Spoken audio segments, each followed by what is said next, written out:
It has been an emotional week with tragedies in various situations. Joining me live is the co-director of Brain and Mind Centre, Professor Ian Hickie. Thank you so much for joining us, Professor. How are you? Good morning. Difficult week. Very, very difficult. People's mental health certainly front and centre, whether it's a result of bullying, harassment, grieving, the loss of loved ones. How damaging are these types of situations to our mental health? There's lots of challenges, and there have been a lot of issues emphasised, as you say, in the workplace, in people's lives, in the communities in which we live. The good thing is that now people are actually able to talk about their mental health, and we recognise this as being really important, whether it's bullying in the workplace, whether it's trouble in the armed services that we've seen, whether it's other issues in schools. So we now are aware of it. The big question is, what do we all do about it? Beyond talking, what's our actions? So what do we do? Are we getting enough support from governments, from psychologists, psychiatrists and so forth? So the first thing is what we do as communities. One of the things that's really changed in Australia and many Western countries over the last few decades is less social connection. We're less connected with people outside of our families. We're less connected with communities, sporting clubs, church groups, all those things that people did in their local lives. We're all busy, and increasingly we're less in contact with people. We less value on those relationships. I think COVID showed most people just how important those relationships are and how much their quality of life declined when they couldn't be in contact with people. So now what we need to do at the community level in each of the regions in which we live is really connect with each other, go out of our way to bother, not just with our family, but with other people across generations, across communities. And then there is a big government side to this. There is a big government side. We've never built health systems that are adequate. We haven't had the partnerships that we need between health and education, particularly for young people. We need social services. You've just seen this week with Defence and Veterans Affairs in critical areas. We've got to solve a lot of the bureaucratic problems that have stood in the way of effective mental health care and support for those in real need.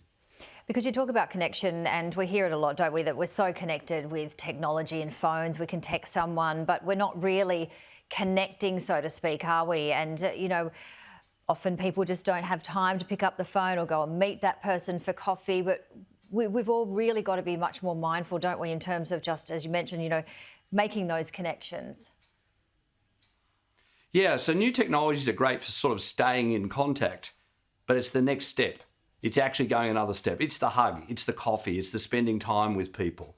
It's the, crying together when things are tough. It's the laughing together. It's the eating together. It's the being together. And across generations, just not 15-year-olds with 15-year-olds and 60-year-olds with 60-year-olds like me, but across generations, across communities, outside of your family, with all the other people you care about, in the workplace, in the places that you go every day, and in the regions in which you live. I do a lot of work at the moment in the Northern Rivers and other areas that have been really affected by floods and droughts and bushfires. Those communities are really coming together to take on common adversity, and that's great to see, and we've got to support that. And government systems need to support that and not get in the way of that.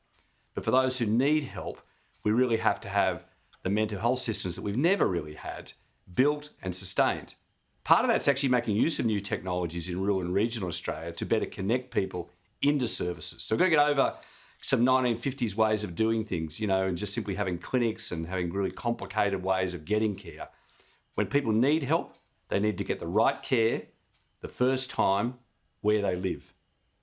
And how effective are certain days, like Are You OK Day? It raises awareness. What have you seen with these sorts of days and publicity in terms of our mental health and recognising signs and symptoms? So awareness in Australia, and I previously had the privilege of being the CEO of Beyond Blue when it was established back in 2001. Australia's gone through the roof for awareness, but awareness isn't action.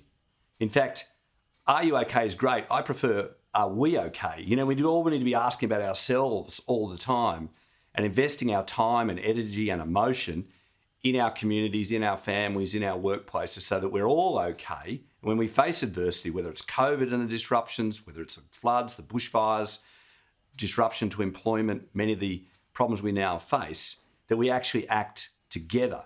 So, what you find is communities that act together are better, and the people in those communities are at less risk when that happens. And when, things go wrong, if I'm not okay, my friends will stand by me. If my friends are not okay, I'll stand by them. And for those in trouble, many of us who are okay need to reach in. We need to support those who are not okay.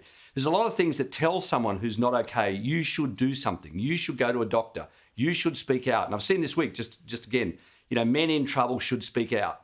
Actually, the rest of us need to reach in to those men who are struggling to express what's going on, to say, actually, you're not okay and I'll help. I'll go with you. We'll get support in whatever way we can, online, through a doctor, through a psychologist, whatever's appropriate. So, we do that a lot. Australians are actually very good at volunteering and getting involved. We just need to get over talking about this sort of stuff and actually saying, I'm there with you and I'll go with you and I'll be with you. And I really hope if I'm in trouble, you do the same for me.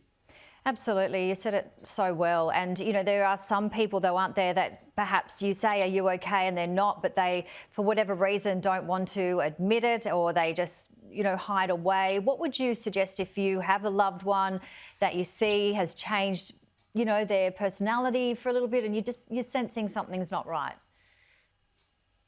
Yeah, so it's really interesting. Are you okay is quite confronting, really. Well, are you okay? Well, people don't really want to say.